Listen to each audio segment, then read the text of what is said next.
Ladies and gentlemen, good afternoon. On behalf of the Danube Institute, I'd like to welcome you to this occasion. It's a Thursday afternoon, a day on which the weather is at the moment good, but we're told it's going to pour with rain later. So I think we've managed to get a good audience, because in addition to the weather being both promising and threatening, we are competing with a major conservative conference on the other side of town. So some of you, so we're delighted to see the people who are sufficiently interested in the topic of Australian politics to turn up to hear a brilliant speaker on any topic. But let me just say, first of all, that there is at the moment an interesting link between Australia and Hungary, and it's on the question of migration. A lot of people have been in the last 4 years, really, since migration has become an important international topic, Hungary has become a center of attention because of Viktor Orban's policies towards thank you. Viktor Orban's policies towards migration and the threat of large numbers of people coming into Hungary in a disorderly way. But at the same time, people have been aware that one of the very few countries which have managed to handle the migration crisis effectively is Australia. And that's partly, of course, because Australia is a continental island, and therefore it's a question really of, as the Australian phrase has it, stopping the boats. And whether or not boats were stopped has been a major issue, I think, in every Australian election for the last 4 or 5. Yeah, and although there is, so to speak, a national consensus, at least between the leaderships of the parties on the question, there's a consensus which is always looks vulnerable to fraying, as both activists on the left continue to agitate to change a policy which, in the main, is regarded with given popular support by most Australians. So there is, therefore, I think, in Hungary, some interest in Australia, which serves both to provide a comparison with Hungarian policy on migration, and secondly, to some extent, to suggest that in different circumstances it is possible to control migration, something which, of course, is contended is not possible to do by many people.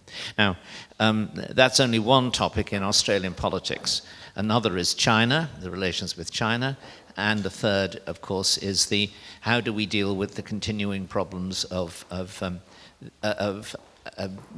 2008 financial crisis crash. Anyway, I'm now going to turn to our speaker, James Allan, a distinguished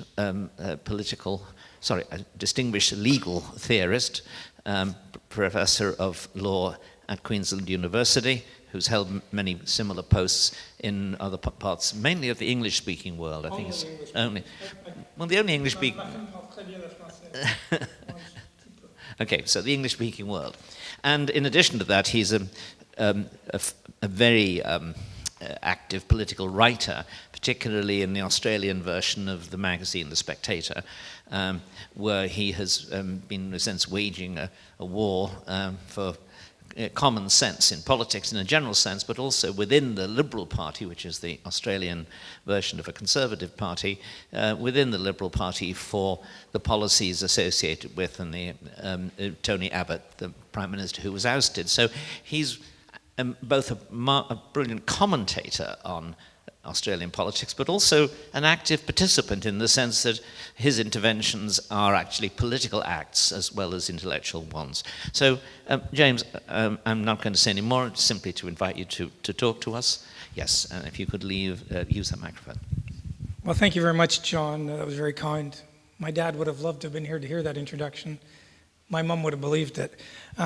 So, this is my first ever visit to Hungary. I got off the plane 2 hours ago, and it's a real pleasure to be here.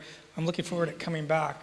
But I thought I'd just say that when I was a teenager, so that's quite a long time ago, I used to love reading Alistair MacLean books. I don't know how many of you know who Alistair MacLean was, but he was a huge best-selling author, and he wrote stories like Ice Station Zebra, Guns of Navarone, Where Eagles Dare. They all got made into huge Hollywood blockbusters. And when he tried his first spy thriller, it was called The Last Frontier, but I think it had a different name in the States, maybe Secret Ways.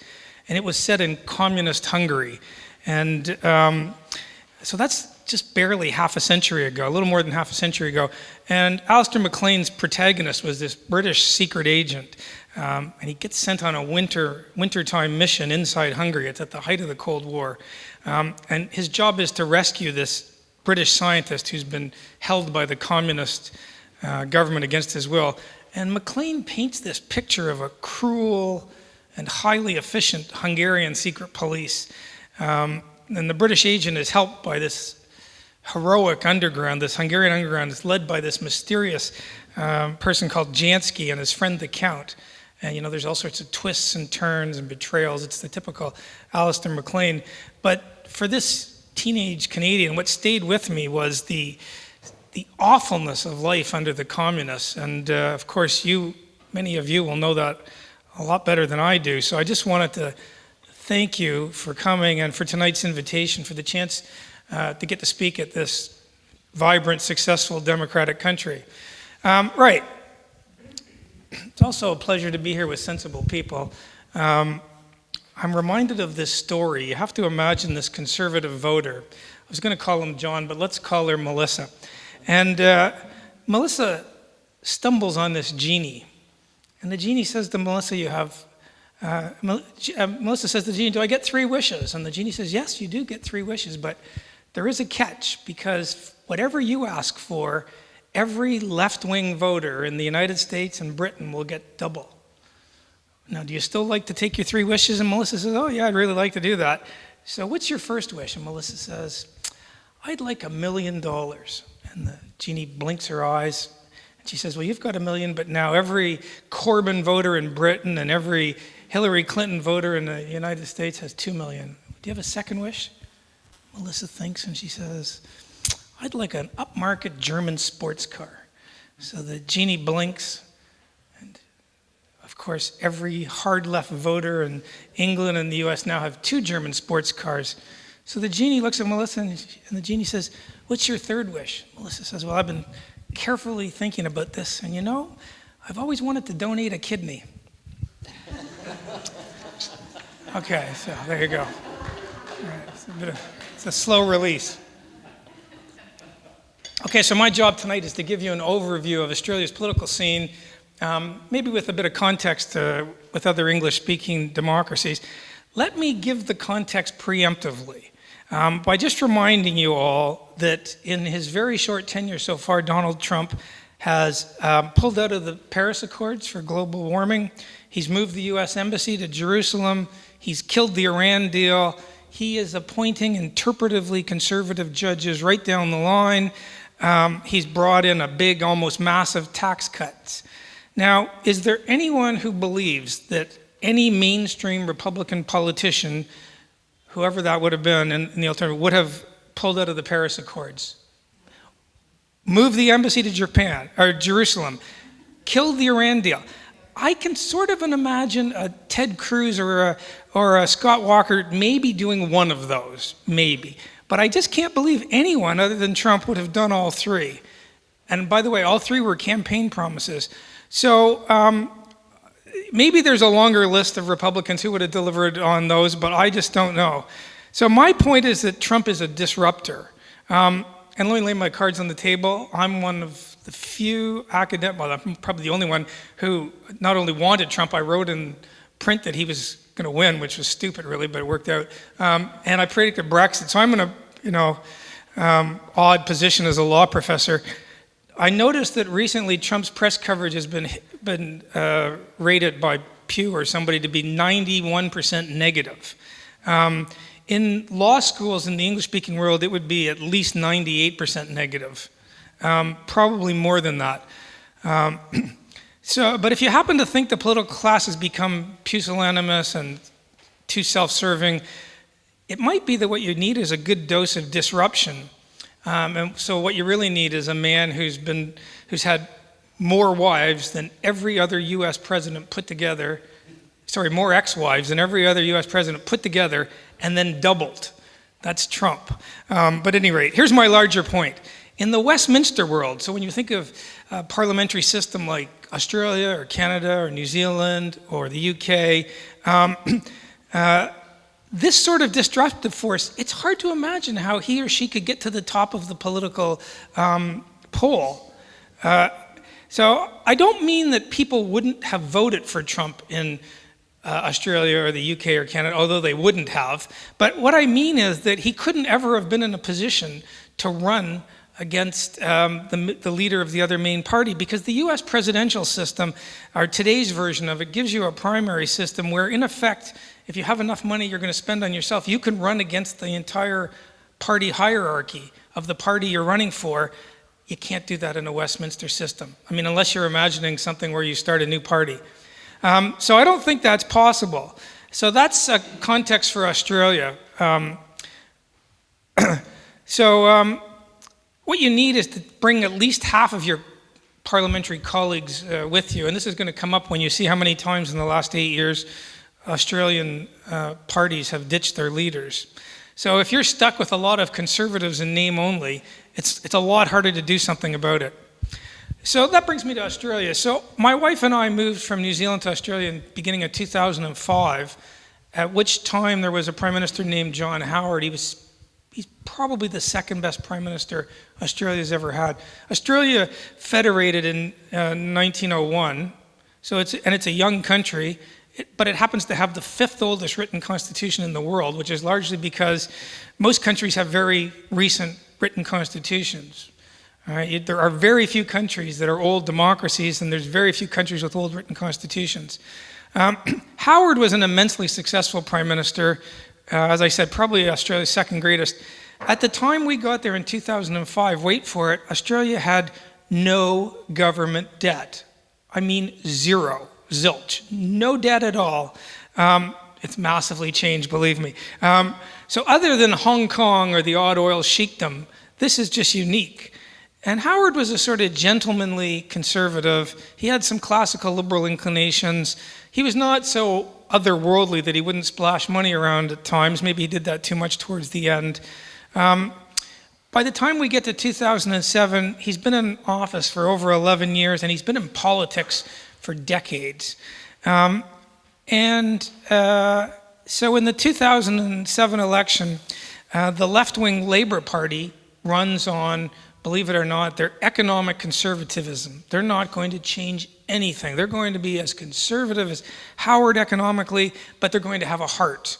And just by luck, the man's name who was running against Howard was Kevin Rudd. And by luck, it was the year 2007, so they had this ready-made slogan, Kevin 07. Everywhere you went, it was Kevin 07. And even the Australian newspaper owned by Rupert Murdoch, to its eternal shame, came out for Rudd. They should never live that down. So Rudd wins, and it turns out he's a total disaster. He starts letting the boats in with the Muslim refugees from Indonesia. The budget blows out. As soon as the global financial crisis hits in 2008, the budget blows out on a trajectory that's the world's highest. It's just never recovered, and it's still terrible. So you had all the politics around the boat people. Then you had fights over a carbon tax, a carbon dioxide tax, an emission trading scheme.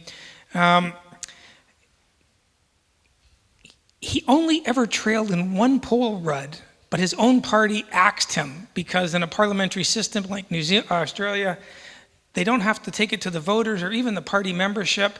It's just his parliamentary colleagues axed him, in large part due to what you'd have to call the ferocious effectiveness of the opposition leader, Tony Abbott, who really went after them on the carbon dioxide tax.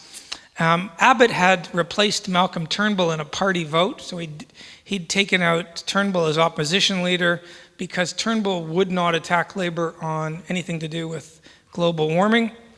And I think partly Rudd got taken out because of the sneakiness and the sort of clever connivings of the union lawyer faction operator who took over from him. And who was that? Well, Rudd was replaced by his own party by Australia's first woman Prime Minister, Julia Gillard.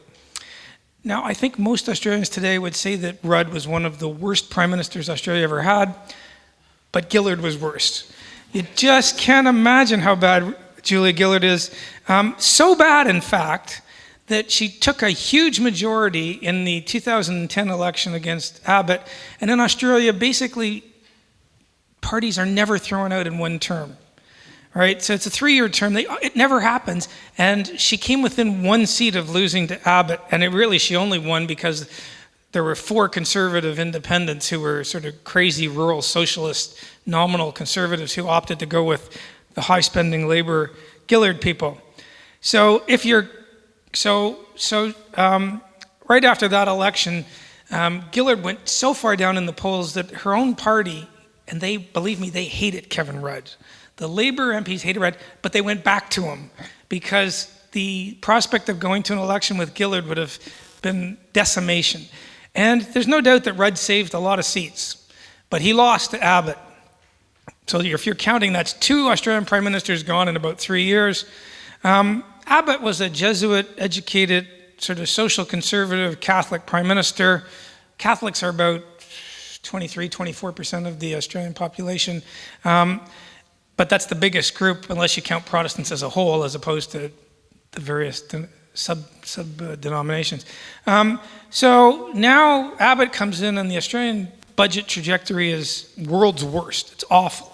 The national public broadcaster keeps going, but the absolute debt is so low, and everyone else on the right is pointing out, but trajectories matter, and these things can get on top of you pretty quickly. Abbott wanted to rein it in. He also had some other campaign promises to legislate for, and again, he won a comparative landslide. And he had incredible difficulty doing anything. He did stop the boats. He did bring in 3 fantastic free trade deals. He did get rid of the carbon tax. Those were all big wins. But the problem was that everything else he tried to do was blocked by the upper house, the Senate. And what you need to know is that Australia has one of the world's most powerful upper houses. If you look around the democratic world, there's really the 3 countries with the most powerful upper house are the US, Australia, and Italy. Italy tried to do something about their Senate a little while back, but they lost because I think the referendum got sort of infused with dislike of the EU. So Australia's legislature, it's incredibly powerful. And the reason for that is that our constitution in Australia is pretty much a flat-out copy of the US Constitution. It's the Madisonian Constitution before the US Bill of Rights. So we have every state in Australia gets to send the same number of senators to the upper house. Where do you get that from? They copied it from the US. We have a special capital city that was carved out of a state. Where do you get that from? US, except Washington is now beautiful. If you go to Australia, never go to Canberra. Go anywhere else, do not go to Canberra. I don't know if you like the writer Bill Bryson. He's a very funny writer. His book on Australia is hilarious. He loves Australia. His recommendation is just not to go to Canberra. I can second that. So anyway, Australia's written constitution, again, it copies the American version of federalism, but it creates this incredibly powerful upper house, the Senate, and it can block anything. It can even block money bills, which is basically driving a stake through the heart of the Westminster tradition. So the Australian Senate is even though it has much less democratic legitimacy, by that I mean if you're a voter in New South Wales, which is the biggest state, when you're voting for the Senate, your vote is worth about 1/15 of Tasmania's, because there's so many more people live in New South Wales. It's not as bad as the US. I like to point out that if you live in Wyoming, which is the smallest state in the US by population, it's soon going to overtake Vermont, but it's the smallest still. Your vote for the Senate is worth 76 times more than the Californians. It's pretty hard to defend that, even though I like the practical outcome, because California is completely bonkers. This Senate just started blocking everything, and there was nothing that Abbott could do about it. So when he tried to, He tried to bring the budget under control, and he couldn't get it through the Senate. And everything he tried to do effectively, he did have a few failings, as a social conservative Catholic. He had this weird view that the state should basically pay women lots of money to have kids, and it's hard to run that argument at the same time as you're saying we have a massive budget problem and we need to cut back. And he eventually realized you can't run both at the same time, but by then he'd run into a few problems. So then we come to September of 2015. So this is only 2 years after delivering one of the biggest majorities to the right-of-center Liberal coalition government. And what happens is Abbott is rolled by his own party. And so if you're counting, that's 3 prime ministers in 8 years, maybe a little under 8 years. If you want to talk cynicism, and not one of those changes was endorsed or ratified by the voters. They weren't even ratified by the members of the party. So again, most countries in the English-speaking world have gone away from the caucus, can just decide who the party leader is. There are variations on a theme, but Canada has one, the UK now has another, but you can't just roll the leader like that. You at least have to put the party members in the picture. Why did Abbott get rolled? Well, basically, the left-wing members of Abbott's own supposedly right-wing party executed a coup. Here's how you can think of it. The Liberal Party in Australia basically has 3 groupings. About a third of the party are what I would call conservatives. About a third of the party are more at home in a left-of-center party, but sort of center-left. They are socially progressive. They're totally committed to the global warming campaign, as in they want to move almost totally to renewables. They do have a residual dislike of the unions. And then the other third of the party are basically ideologically free, and they move between and whatever they think is going to help them. And what happened is that the Turnbull faction could get enough of the others, many of whom now regret it, I'm told. He got enough of them to execute a coup. And the man who took him out, Malcolm Turnbull, was the man that Abbott had rolled earlier, although in an honest way. When Tony Abbott had rolled Turnbull as opposition leader, he had gone to him and said, we need to change our policy on the carbon tax, and Turnbull wouldn't do it. And he said, okay, I'm going to challenge. Turnbull just did it all surreptitiously. So what do you need to know about Turnbull? Well, firstly, if he had had to win a vote of the Liberal Party membership, he could never have done it. The party base can't stand its own leader. It's a very odd situation. Turnbull is a very successful businessman. He's very rich. I think he's the most left-wing leader that the Liberal Party of Australia has ever had. You can think of him as sort of a Davos man. Some of you might find that attractive. I bet most of us don't. But at any rate, he's a Davos man crossed with sort of Angela Merkel, if I can put it that way. By that I mean her pragmatism, at least what she used to have in terms of pragmatism, but even lacking her electoral instincts. So the taxpayer-funded behemoth of a broadcaster, the ABC, and what you need to know about the ABC is that when the British journalist James Allan-Political came to Australia, he said that the ABC was so left-wing it made the BBC look like Fox News. And that would probably capture, I think, the Australian Broadcasting Corporation. So you're not going to be surprised when I say that they love Malcolm Turnbull. And they love him because they know that he is the most left-wing leader they will ever see out of a Liberal Party. And since the Second World War, the Liberal Party has dominated Australian politics. So, as I said, most people on the left who will never vote Liberal love Turnbull. And he gets these weird poll ratings. He's losing all the polls, but when you ask, who do you prefer as Prime Minister, his ratings are high because people on the left who aren't going to vote Lib are definitely preferred Turnbull to their own leader. All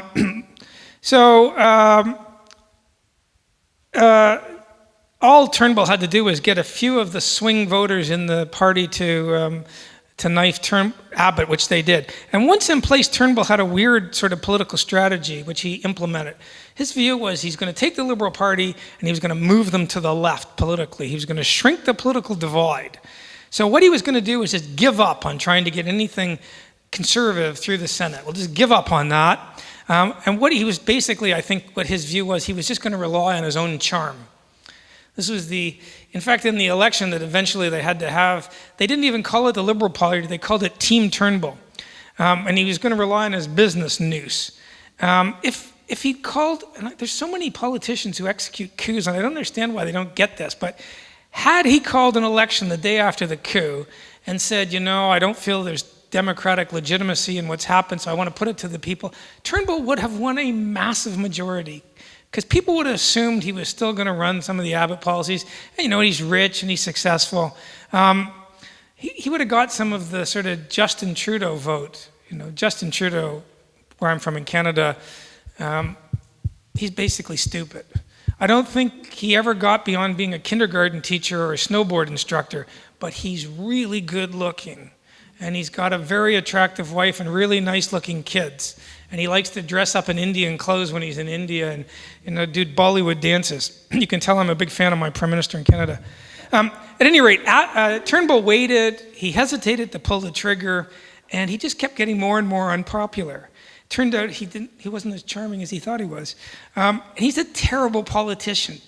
He actually cannot articulate in a few sentences what he wants to do. He has these long, rambling speeches. It's like, I've just been at a conference in Lisbon where half the academics were American or from the British tradition and half were Europeans. I don't want to insult anybody. I don't think I understood a single paper the European legal academics gave. I know that you can't give a paper if you're European now without mentioning Carl Schmitt and a few other, most of them sort of ex-neo-Nazis. I just don't understand the whole thing. But eventually we hit 2016 and Turnbull has to call an election. He goes into the election with a massive majority, and it turns out it's not clear on election night who's won. It's the biggest drop. It turns out he wins by 1 seat, but it's so bad that Turnbull doesn't come out and give what is traditional in the Westminster world, where the leaders of both parties come out and they give speeches, and if they've clearly lost, they congratulate the other person. If they've clearly won, they give a speech thanking all the troops, and if it's not clear, they still come out and thank everybody. And Turnbull didn't come out of the House. He didn't come out. Eventually, people had to go in and bring him out. He came out and gave this rambling speech on election night, didn't thank anybody, didn't thank the party members. It was sort of this graceless, self-pitying speech. And pretty much since the election, where he's now reduced to 1 seat majority, he has trailed in the polls from that day on. Now, interestingly, what happens is that about a month and a bit ago, he hit 30 losing polls.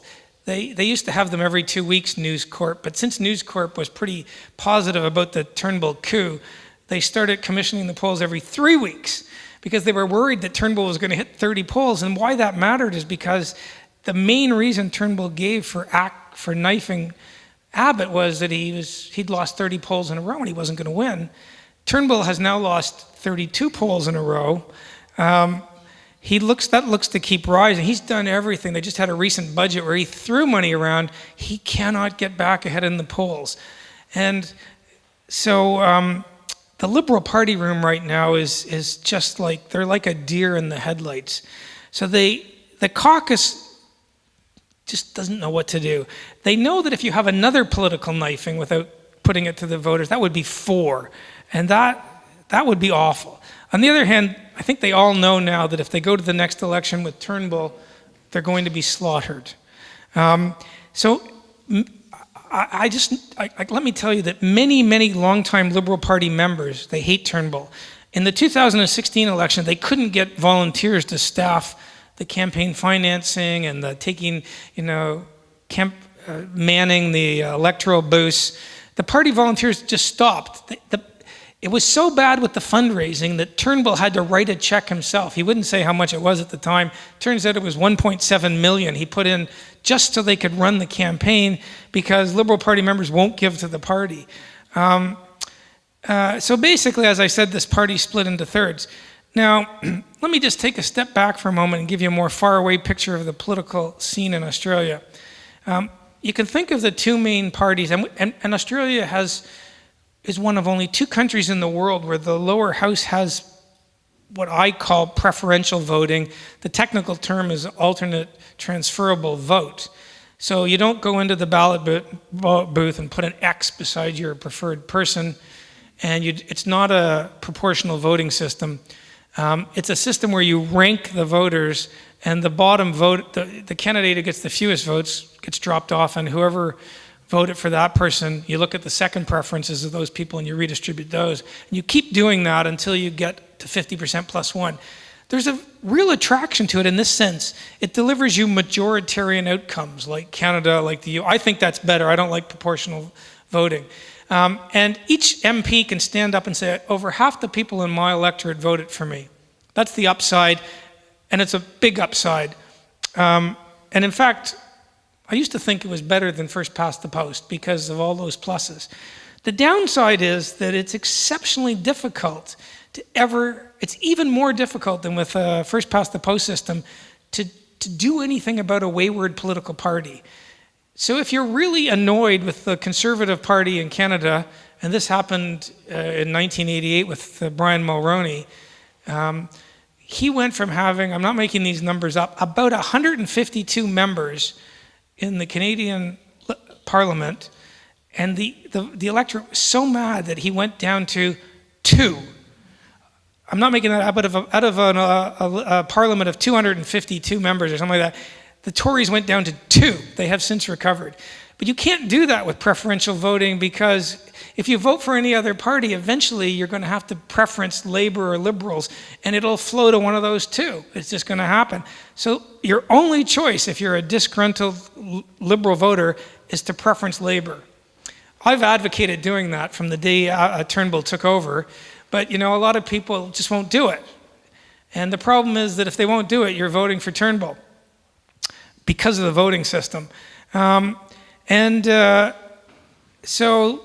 there's a lot of dissension in the Liberal Party legislature. The caucus hates each other, big chunks of it. So I've got a few more. I'll just finish off. The two big parties today then, you've got the Labour Party, which has stopped being a redistribution of wealth party. I have a sort of, even though I'm a right-of-center guy, I have a fondness for a sort of Dennis Healy redistribution of wealth party where there's no political correctness. They're big on the military, but they have this sort of attachment to redistributing wealth. That is not the Australian Labour Party. They're a sort of party that's public service bureaucrats, university lecturers, and let me tell you, I spend my working life with them. They're the most progressive lefties ever. It's a party of those who staff the huge edifice that you can think of as the United Nations Human Rights Brigade. That's the Labour Party. Turnbull is trying to turn the Liberals into a party for those sort of a business party, a Davos party. They want to go down the renewables track. And so you've got this big business party, and you've got this sort of progressive lefty party. And so on all sorts of issues like limiting immigration, even though Turnbull has held the line on the boats, Australia has the biggest immigration intake per capita in the world. So they stopped the boats, but they let all sorts of people in. I think it was like 200,000 last year, maybe more, 250,000. So if you're like me, immigration taken off the agenda, both parties. Renewable energy targets taken off the agenda, both parties line up. This is the Turnbull agenda, and Abbott comes out in the papers regularly criticizing it, saying we shouldn't do this. So, you've got this narrowed down political spectrum, which is pretty awful. So I can skip over. Let me just say that when I got to Australia in 2005, Australia had the lowest energy costs in the democratic world. If you bought your electricity in Australia, you were paying the lowest rates in the world. Today, this is only 13 years later, it's the highest in the democratic world. This has all been driven by politically correct political choices. They have closed down coal-fired energy plants. They have gone right down the renewable track. Do you want me to say something very briefly about Section 44 and the weird, or should we leave that? Okay. Australia, as I said, has the American Constitution. There's no Bill of Rights, which I think is a great thing, and they have a different amending formula. There are a couple of weird provisions they stuck in, and one is Section 44. And this is about who can actually sit in the Australian Parliament. So if you're watching the news and you keep hearing about Australian legislators who are being tossed out of Parliament. This Section 44 has to do with what counts as a foreign power. And there was a case back in the 1970s that read, here, let me read the provision to you while I'm at it. So Section 44 disqualifies bankrupts and all the usual thing, but it also disqualifies here, and I'm quoting, any person under acknowledgement of allegiance, obedience, or adherence to a foreign power, or is entitled to the rights of a foreign power. So of course in 1901, if you're British, if you're Kiwi, if you're Australian, that's not a foreign power. I mean, until at least the 1950s, everybody in the Westminster world thought of themselves as British, and it wasn't a foreign power. Comes 1970s, you get this aggressively lefty activist court, and they decide that foreign power means anybody not Australian. So if you're Kiwi now, it's part of the foreign power. And then you come recently, and there's these cases, and they read that what I read to you in the most literalist way imaginable. So that even if you don't know that because Italy gives you citizenship through your grandparents and you have never been to Italy, because Italian law makes you an Italian citizen, you're out. This is crazy. It is literally crazy that your constitution is subject to the vagaries of foreign overseas law.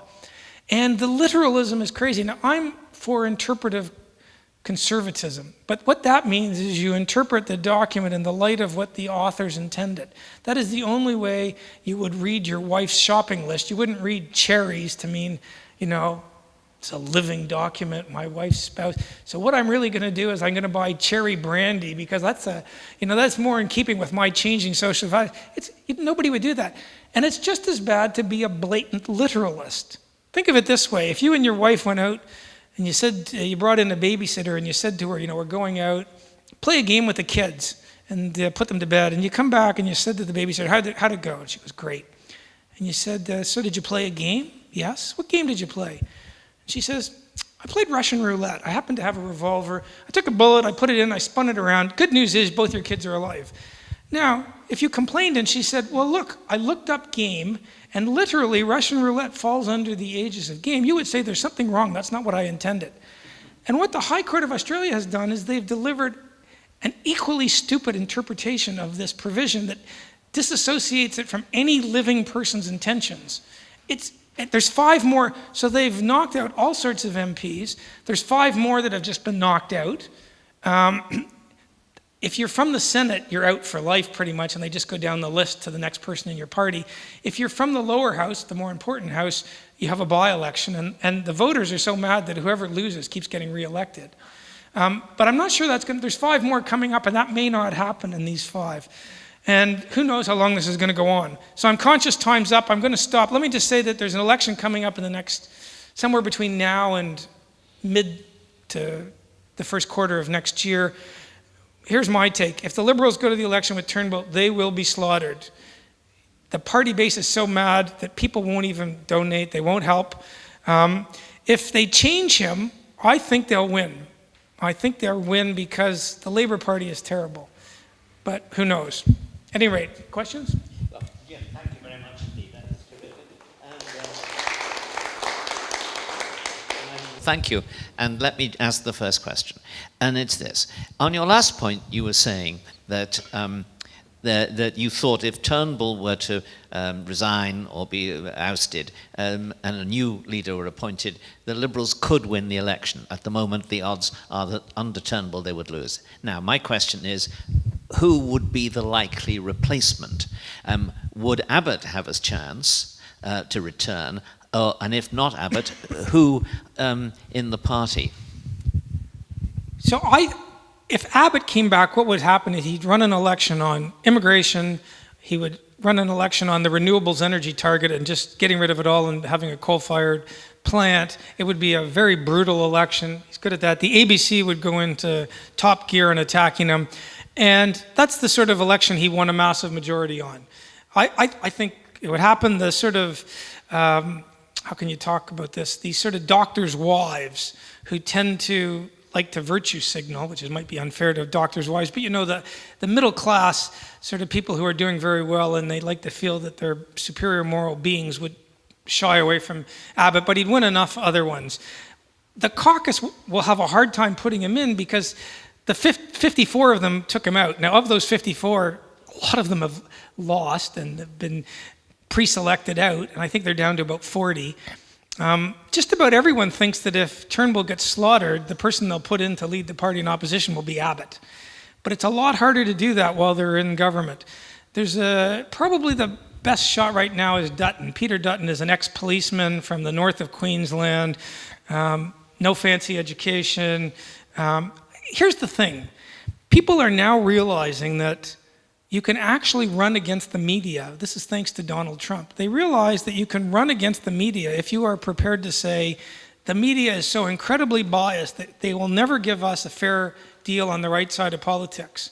And presumably you might be able to do that in a more articulate way even than Donald Trump. You know, I like Trump, but I don't think anyone would say he's the most articulate guy on the planet. Not a moral paragon. But he has realized that you can just ignore social media and Twitter. And the problem is that the Australian Liberal Party is not at the stage where they're prepared to do that. They hate being criticized in the ABC. I'm betting Dutton. I think my favorite guy next to Abbott is a man called Angus Taylor. He's very conservative, he's very smart. He worked for McKinsey's. He gave up a job where he was making about $7 million a year to run for Parliament. Turnbull hates him. He's put him into the cabinet, but at a very low level. And he's too junior. I know his wife. He's too junior. He doesn't feel he can do anything yet. But you know, Turnbull's very good at undermining anyone who looks. Where does this fit in to the rise of populism in the world as a whole, or in the advanced industrial world? Because it does appear that even though there are differences, say, between Trump and Brexit and what happened here in Hungary, nonetheless there does seem to be an insurgent, populist, anti-establishment feeling. How does that fit into your analysis of Australia? Well, Abbott would be the populist guy, although when he came in, he wasn't the same brutal politician. He'd been in opposition, and I think he regrets that now. So he tried to accommodate the sort of third of his own party that you can think of as Remainers, and it really was a big mistake. Well, in Australia, the populist side of politics it's just been sort of defeated by Turnbull so far. Turnbull was almost in tears the day Trump won. He came out against Brexit. I mean, Turnbull hasn't got a populist sentiment in his body. He would be perfectly at home in Switzerland at the local yearly gathering of Davos. He is more or less constrained by the third of the party that's right-wing, so they can block him from doing things, but they can't make him do things. So you've got the worst of both worlds in a sort of way. So it's possible that if Turnbull's removed or after the Labour wins, there will be a populist move to the right. I think there will be. Questions from the floor? The lady here. Anna Nádudvari, I'm from Corvinus University, Hungary. My question with regard you discussed the prospects for the next elections, who could actually be an alternative for Turnbull. What do you think about the prospects of Julie Bishop? So the problem for Julie Bishop is she was the deputy prime minister when Abbott was prime minister, and it's leaked out over the last 2 years that she was one of the key players in secretly stabbing Abbott in the back. So the convention in a Westminster system is that your deputy prime minister has to be loyal to you, and if they lose confidence in you, they resign from cabinet and they go to the backbench. So Bishop did not do this. So half the party, anybody on the base, they loathe her. If you don't like Turnbull, you don't like Bishop because you see her as a traitorous backstabber. Now, would she be a sort of Turnbull Mach 2 improvement? Probably. If she stabbed Turnbull in the back and had an election right away, would she have a better prospect than Turnbull? Probably. But if she takes out Turnbull and she waits more than a month, all the people who can't stand Turnbull can't stand.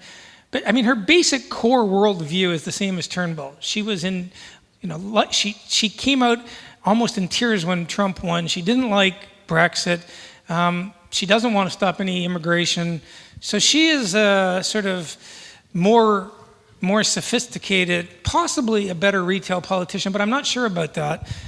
She has the foreign minister's portfolio, and that's the easiest portfolio in a cabinet. So you never have to deal with getting any legislation through the parliament. So you never have a problem with the recalcitrant Senate. Anything you do, you're off taking photos. So the foreign posting is always a great posting, but when she was actually the opposition finance critic, the shadow minister, she was terrible. She just could not handle the brief. She wouldn't be my pick, even if you said to me, pick a woman. There are better women, but she's got a lot of profile. Do I think they'll go to her? I don't think they will, because I think they realize that if we're so desperate that we can't go with Turnbull, we have to pick somebody who can bring back the base. She cannot bring back the base. And that's largely because she was one of the sort of Brutuses who stabbed him in the back, and everybody knows it. Gentleman here.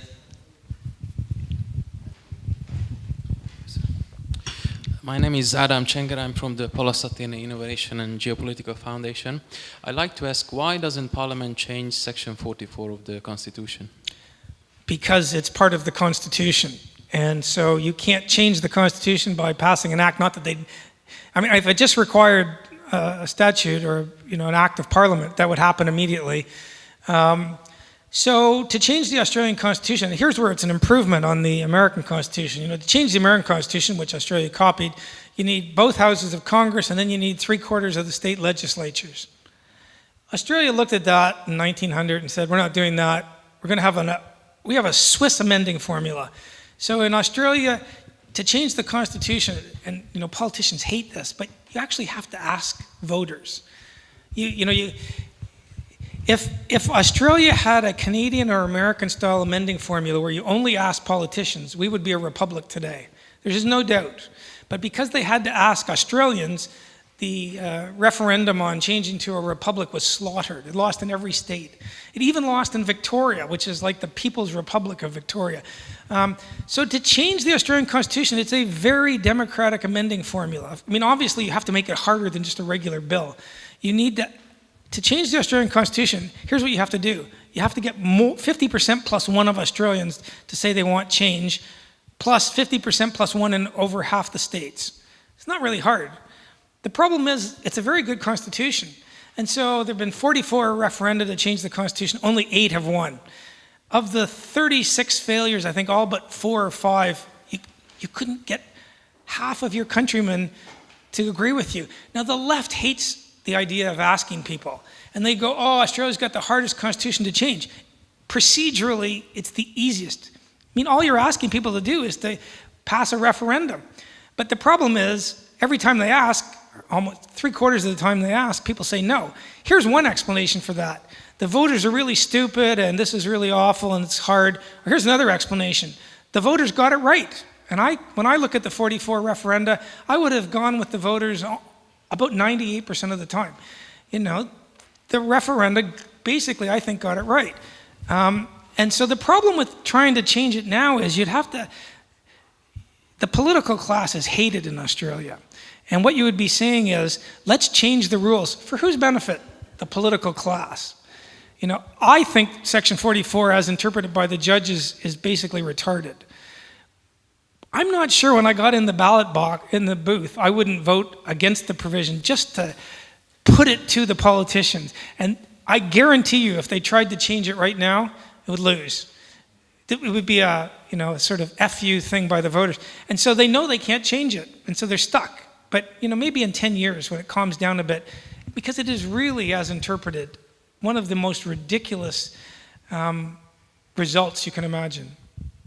Before I ask Lee to come in, let me just follow up on that. It's generally thought that the Prime Minister would like another referendum on the monarchy if he thought he could get away with it. What do you think about that possibility? So basically everything Malcolm Turnbull has touched, he has seen as having this Midas touch, but everything he's touched has turned to dust. So he was in charge. He was the head guy for the Australians for a Republic. He led the referendum back, I don't know, when was it, 99, I can't remember, 99 I think. And when they first mooted it, it was at about 70% in the polls. This is why you can't believe polls. In Australia, for a constitutional referendum, once it's triggered, both sides get more or less equal money from the government, of course, private money. So all of the big business poured money into a republic. Tony Abbott was the leader of the Australians for Constitutional Monarchy. Isn't this neat? So Abbott starts off so far behind in the polls, and as people realize the implications, because I am a non-emotional constitutional monarchist. So I am for the constitutional monarchy for purely pragmatic, consequentialist reasons. If you have a Westminster system, it's very difficult to have an elected president because the person you want signing the bills, the Queen, the Governor General, is not supposed to have a political thought. You know, for 99% of the things they need to do, you could throw a dart at the phone book and just give that person a nice Daimler and tell them to cut ribbons, and the system works great. The minute you have a president who has a view on things, on abortion, on scene, you've got yet another competing source of power. It is a nightmare. And so the problem is that you can say you're for a republic, but the minute you try to tell people what the alternative is, people look at it and they go, that's not going to work. And so what you had was half of the Republicans were for a directly elected presidency. Can you imagine a directly elected president not having an opinion? You've got to be kidding me. You would have total gridlock. So they said, okay, we'll go for an indirectly elected president, but who's going to pick them? The politicians. So you're still going to have an opinion, but it's going to look like Old Boys Club. So the half of the Republicans who were on the losing side of which model they'd have voted for the constitutional monarchy. Added to that, polls in Australia now show that young people are in favor of the monarchy. Why is that? Well, here's my sort of anecdote for saying why. When Kate married Will, my wife watched it, I wasn't going to watch. I walked into the room, I saw Kate Middleton's sister, and I thought, maybe I will watch this.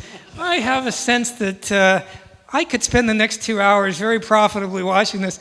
And now with the latest sort of what you can only call a genius public relations move of Harry marrying a half-black Hollywood star, the chances of the Republicans winning in Australia now, it's just not going to happen.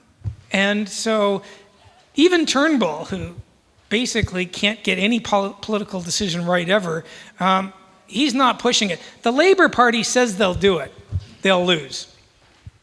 Lee Cohen with the Danube Institute. So we can't say that nothing good came out of Harry's wedding if it's preventing a republic in Australia. More than one good thing came out of it. But having said that, so Winston Churchill first described the concept of the Anglosphere, which really, takes more into account shared values than anything else. However, is there any taste for a trading union between the English-speaking nations, and where would Australia be on wanting it versus Canada versus the UK, the United States, New Zealand, etc.? I'll answer the question, but there's so many great Churchill quotes. Winston Churchill I agree with Charles Krauthammer on this, the man of the 20th century, and there's no two ways about it. And if you're ever in London, go through the War Cabinet Room and go through the Churchill Museum. He was, Roy Jenkins, who's on the left side of politics, wrote my favorite biography of Churchill, and he finishes it by saying that and he's a lefty, remember, he said, when I started writing this book, I was sure that Gladstone was the greatest British Prime Minister ever, and he said, and then he lists all of Churchill's faults, and he said, but when I finished the book, there's just absolutely no doubt about it, Churchill was the greatest Prime Minister. If you've seen The Darkest Hour, take out the horrible subway scene, it's a pretty good movie. Churchill also said that the Americans get everything right after they've tried everything else, which is sort of pretty much accurate. So Churchill, so you want to know about trade. Well, look, I've just been at a conference and all the EU people are talking about this neoliberal European Union project. The EU is not a liberal project. As the Europeans in the room will know, over the last 15 years, Europe as in the EU, has had the lowest growth rate in the world. Tariffs in the EU are about double what they are in the US. The common agricultural policy is just an out-and-out disgrace. Tariffs in the US are a lot higher than Australia and New Zealand. Australia doesn't have any formal trading alliances. We have a few bilateral treaties, but we're not part of a greater sort of thing. And Australia has 24 million people, and it does fine. And so basically the only country in the world that has fewer tariffs than Australia is New Zealand. New Zealand basically has totally unprotected farmers. They're in the middle of nowhere, and the farmers do fine because you know what? They have to. They have to because they don't get a penny. New Zealand has never lost a case at the WTO. Never, because they basically don't have any trade impediments. So, you know, would Australia be attracted to a larger group? I think they would be. You know, it depends on the terms. Tony Abbott is he's sort of like me. He's emotionally an Anglosphere kind of guy. And, you know, the problem is that, in my view, Theresa May is just pretty much Hamlet. She can't do anything. So she's just frozen with indecision. She's useless. But, you know, if the terms were right, probably it'd be hard to attract Canada in because my native Canada does about 75% of its trade exports to the U.S. I mean, for the U.S., Canada's nothing, although I think that Canada's the U.S.'s largest trading partner, but it's down around 10 or 11%.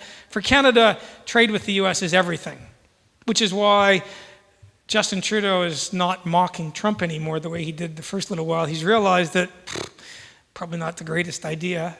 So, you know, that might work.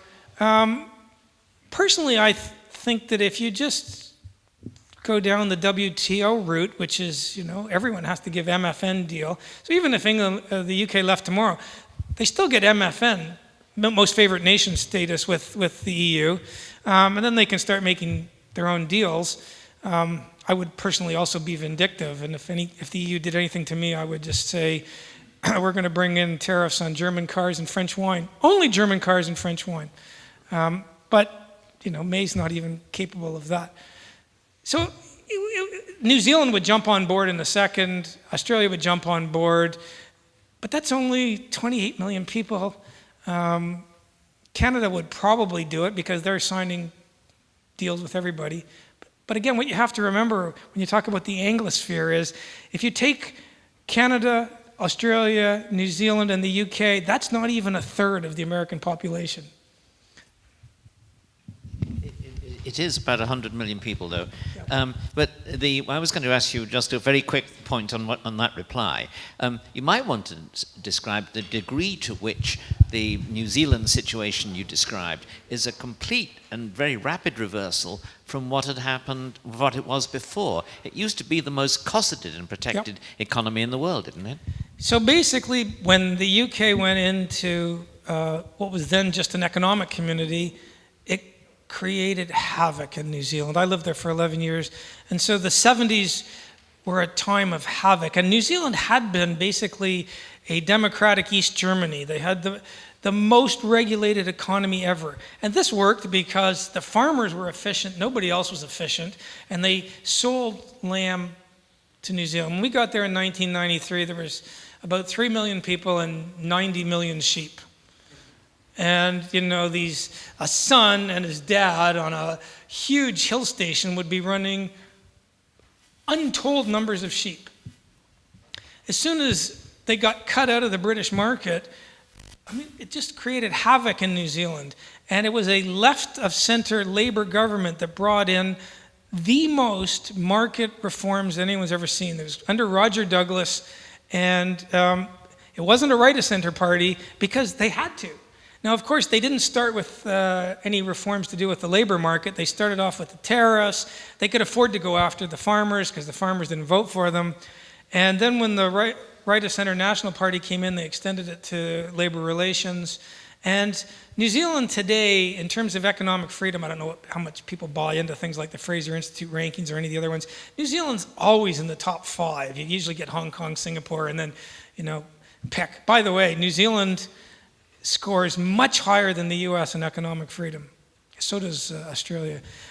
So this was brought about in a way because of they didn't have any choice. A bit like Slovakia in a way after it broke away from the Czechs.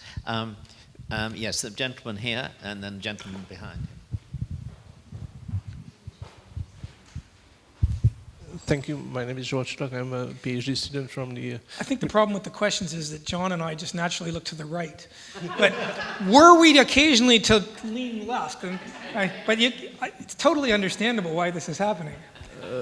I would have two questions, if I may. So first of all, from the remote Australia, how do you see the European Union as a legal entity stuck between the United States and Russia and even China, as we feel here? And my second question about it, in Australia, the immigration issue, like here in Europe, is it a key factor influencing elections even? So let me start with the second one first, where I won't offend people. Immigration is an item on the electoral calendar for sure. Right now, the problem is that other than stopping the boats, you could put a piece of paper between the two parties, even though 60 to 70% of people would like an alternative. But that's the problem with preferential voting with two main parties. It's very hard to do something. Now, I think if the Liberals get slaughtered, they'll move. But what do I think about the EU and its role in the world? I think that if you think the EU, well, let me put it this way. If you believe that, in sort of realpolitik, countries that spend, 1% of GDP on the military have no effect on the world. You can criticize Trump, but one of the things I liked is he said, you've all signed a NATO treaty. The dead minimum is 2%. Right now the American military is bigger and spends more than the next 10 countries in the world put together. Why should American taxpayers be protecting Hungary, Czechoslovakia? I think they'd protect you. Germany and France, they're wealthy countries. They spend nothing. And yet, when Trump points this out, there's all hell to pay. Well, here's the thing. If you don't want to spend any money, we'll leave. I would have been even more brutal than Trump. I know that there's this thing amongst academic lawyers. I'm not part of the international law brigade that, we can affect the course of action in some brutal dictatorship by pointing out to them that they're in breach of some human rights treaty.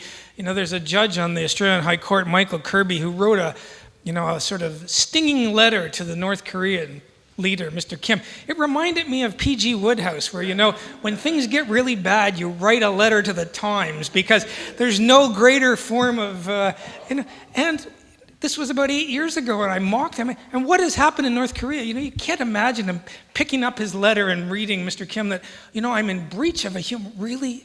So the EU thinks it's going to operate on sort of an international law, rights-related basis. It's not going to affect the real world in terms of dealing with China, with Russia.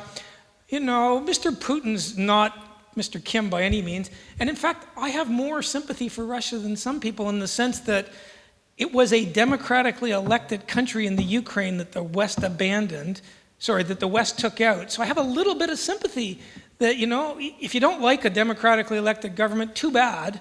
And it was the West that undermined Ukraine. So I'm not a total anti-Putin guy. But surely the way not to deal with him is to say, well, we're not going to spend 2% on GDP. We're going to rely on our 8 expert human rights international lawyers to go and argue at The Hague, and that'll sort things out. So I'm not really, I have other problems with the EU. It's not democratic. The Parliament can't initiate any legislation. It doesn't even score as high as Hong Kong, in my view, in terms of its democratic credentials. The EU is a real problem. They've brought in the euro without any consultation at all. The German voters wouldn't have voted for him. And as far as I can tell, what happens in the EU is that the Germans lend money to Southern Europe so they can buy Mercedes. This is not a sustainable system. And the European Central Bank under the Italian Draghi has sort of kept things going, but there are huge imbalances. I was just at a conference where a very left of center Spanish legal academic was just railing against how the EU is working. When you've got youth unemployment at 40% in Greece, in Portugal, in Spain. That is a massive problem. And what happened without a euro to lock you in is, it's happened, 3 or 4 times in Argentina, is you just default. It's not good to default, but your currency is massively devalued. You become competitive, young people get jobs. You can't do that. You cannot do that. So what happens in Greece? You just wait for the Germans to send you some more money. And there's just despair. How is this a good system? I don't understand it. I don't know why you wouldn't leave the euro, but of course, if you left the euro, you'd undermine the whole sort of emotional, we're always moving forward, we're going to be a federal political system, but really? I mean, there's going to be another problem with Italy soon. You can't, it's going to blow, might be 20 years, might be 50 years. It just can't work, I don't think. There was a very interesting poll in all of the European countries recently, and in every single case, the top 2 political problems that the voters identified were terrorism and immigration. In Italy, the sole exception, the voters identified terrorism and unemployment, or immigration and unemployment as the 2 problems. And that explains a great deal about the recent election, I think. I told there's a question over here, this gentleman here. On the left.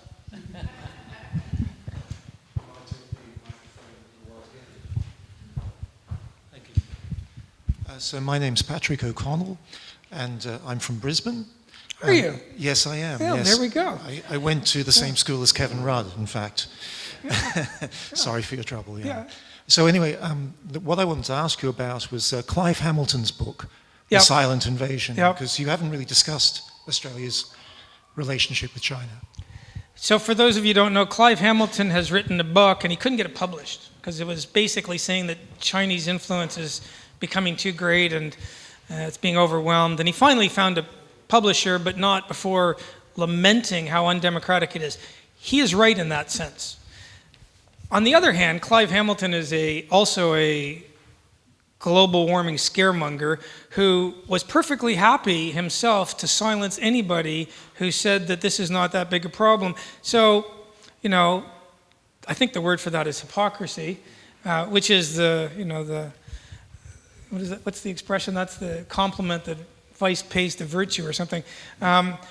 So I don't actually know how great a problem it is, but it's certainly true that China is moving into Australia and buying lots of stuff. I don't think we're at the stage in Australia where they're silencing people quite the way Clive Hamilton says, but my instinct is always to be on the side of someone whose book is being suppressed.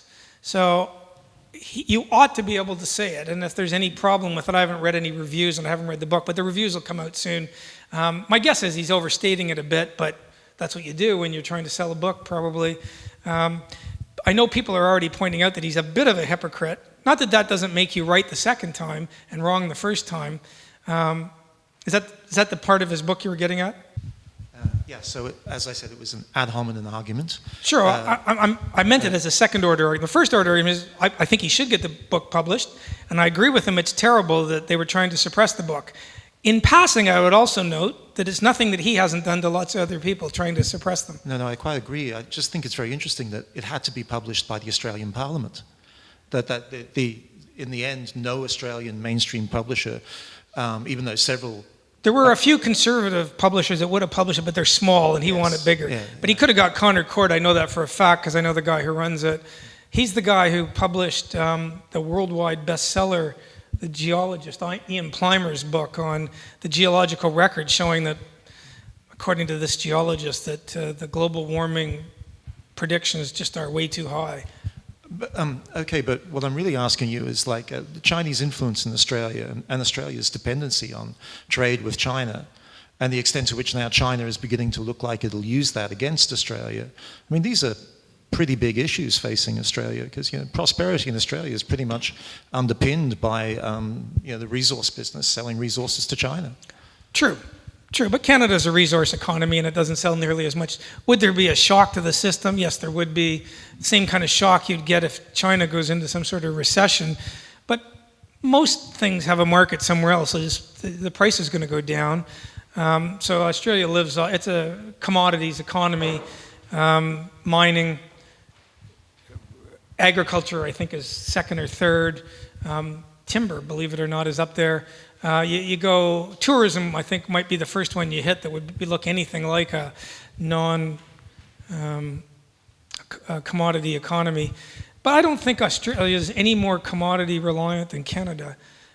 So iron ore is one of our biggest exports in Australia, and that almost all of that goes to China. But if China were out of the market, the price would go down, and there would be a big, we were all set to deal with that when Howard was in because we had no debt.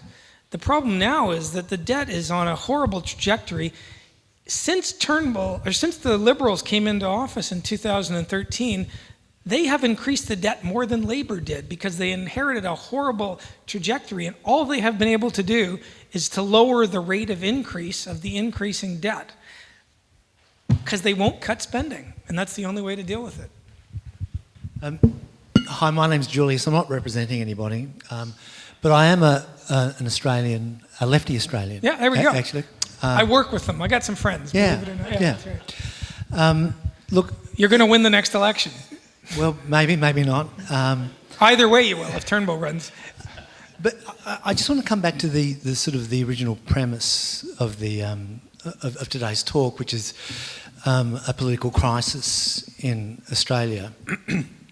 I would suggest that maybe it's a crisis of leadership, in fact, because I think that, your analysis of those prime ministers on the left were probably very true, but I would also argue that maybe your analysis of Tony Abbott is not correct, because I would think that he is considered perhaps a buffoon by even those on the right.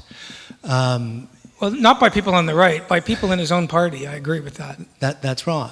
So, is it more a crisis of leadership that Australia is suffering from, as opposed to a political crisis? Okay, so I guess Can I just say, when you're answering that point, could you also expand it, when you specifically dealt with Australia, to say whether that isn't also the crisis in a lot of Western countries at the moment, and try to see, is there some general explanation for it?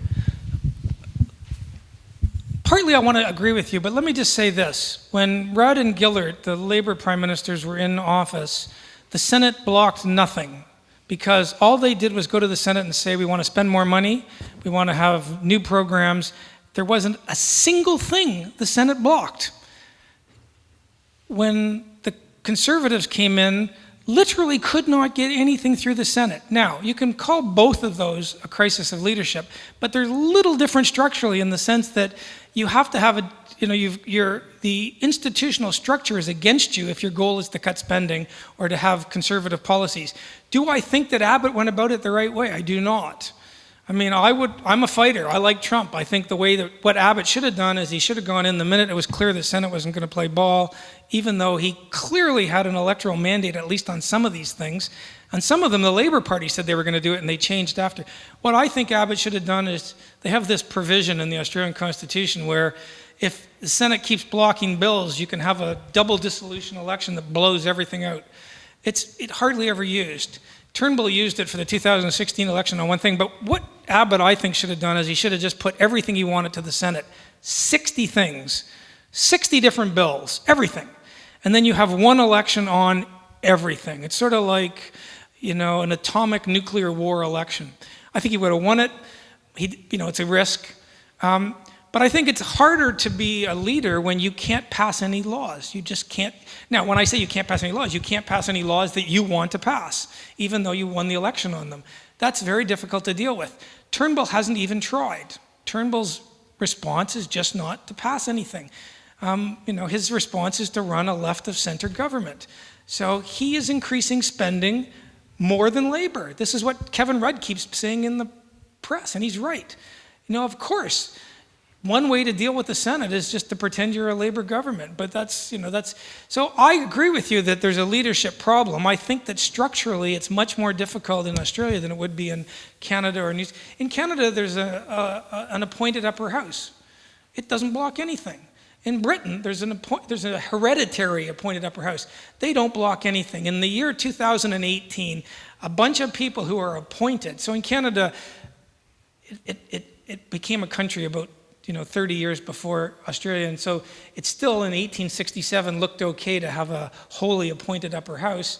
And so what happens in Canada is you have a Senate, but it's just appointed. And so what happens is that the Prime Minister appoints whoever happens to have won a Nobel Prize, maybe a few top sports people, and then 180 political hacks who are just failed politicians. If they blocked anything, there'd be a revolution. And Canada doesn't revolt easily.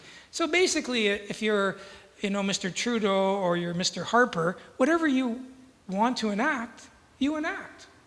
In New Zealand, whatever you want to enact, you enact. Why was the national government in New Zealand, why did they find it so easy, John Key, to lower the debt and run this sort of spending reduction program? Because he didn't have a Senate. He just, whatever he wanted to do, he did. And he, after 3 years, if the voters liked it, they voted for it. And Abbott, naively, in my view, got mugged by the fact that he just didn't, the Senate had really never operated this way before. As for Tony Abbott being a buffoon, he's a Rhodes Scholar. Let me tell you this. I know Rhodes Scholars. There's not a single Rhodes Scholar that's ever been who's a buffoon. He's a very smart guy. You might not like the way he articulates things, but that's a criticism you could run at Trump. I hear this from lefties. Donald Trump's a moron. Well, Donald Trump went to the Wharton School of Business. You cannot get into the third best business school in the United States, even if you're a legacy child, if you're stupid. You might be inarticulate, but lots of smart people are inarticulate. I mean, I live around smart people. So the degree to which you can articulate your views is not a correlation to your IQ. In no way is that correlated.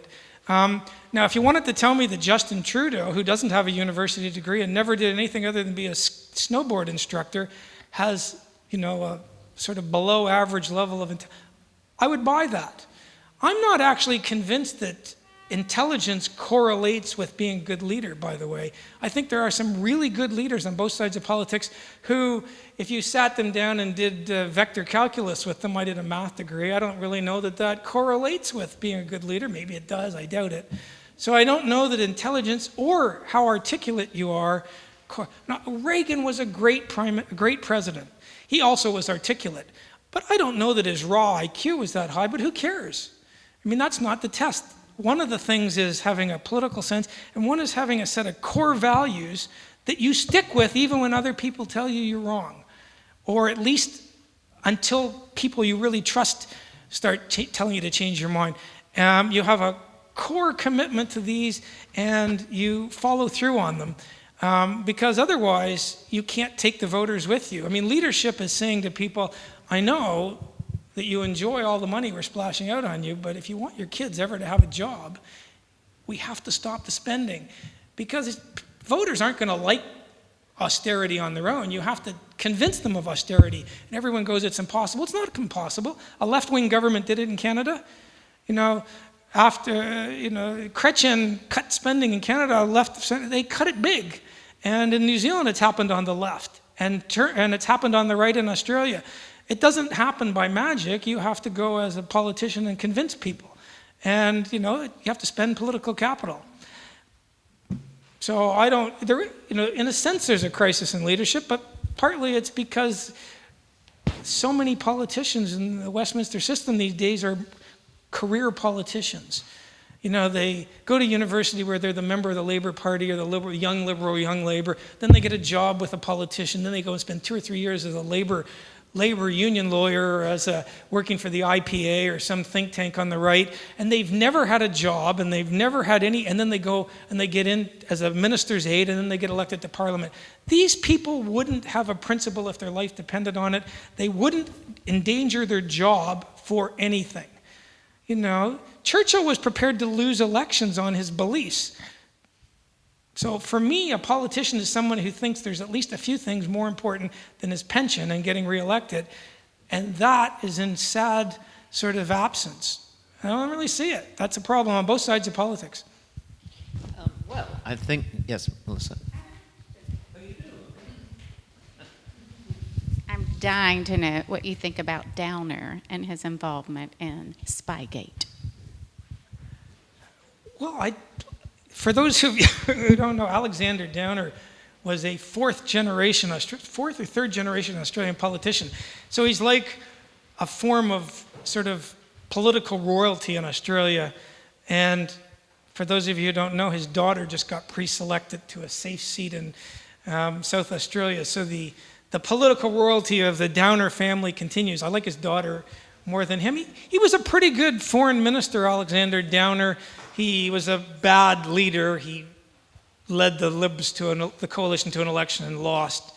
There's some evidence that he had some sort of relationship with the Clinton Foundation, and there's some sort of evidence that he might have been involved in some of these murky anti-Trump dealings.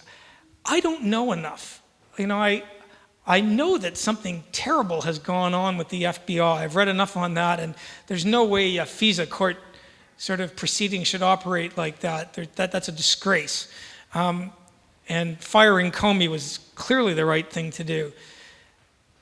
The extent to which this is just an after-the-fact excuse that Downer had drinks and said something at a bar or whatever it was, I suspect that it was going to happen anyway, and he's just I don't like the Clinton Foundation. I'd always thought it was a bit weird that, Bill Clinton would go and give a 45-minute speech for $3 million. It's a little less here tonight, right? At any rate, he'd give a speech for $3 million, and the next day you'd have access to the Secretary of State, who is... Now, of course, there's no way you could prove that the $3 million for Bill's speech had anything to do with the improved access to Hillary, but you'd have to be pretty naive. So the Clinton Foundation looked corrupt to me before we knew that it seems... here's the problem, and when you lose in the democratic world, here's what's supposed to happen. You're supposed to congratulate the other side and shut up. Hillary Clinton is on this world tour of complaining about losing, joined by Julia Gillard, by the way. It's I only lost because I was a woman. Well, no, you lost because you were the worst prime minister in Australian history, probably, Julia. But, I grew up in a house where you weren't allowed to be a victim. And so on the technical question, you read so much. I don't feel in a position to actually know what kind of role Downer played. Probably just sort of innocent stupidity and naivety, but who knows? But I do think that there's something terrible they're uncovering now in the States. Yes, I think that's probably fair. There is one final question, I think. Hi, I'd just like to make that comment about from the other side of the town meeting, the conservative meeting. Some member of the Hungarian government just said that whatever Trump accomplished, the best thing is that he didn't let Hillary win. And for that, I think that was his major contribution. Well, I'm pretty sure that was what motivated the majority of the people who voted for Trump. It was clear.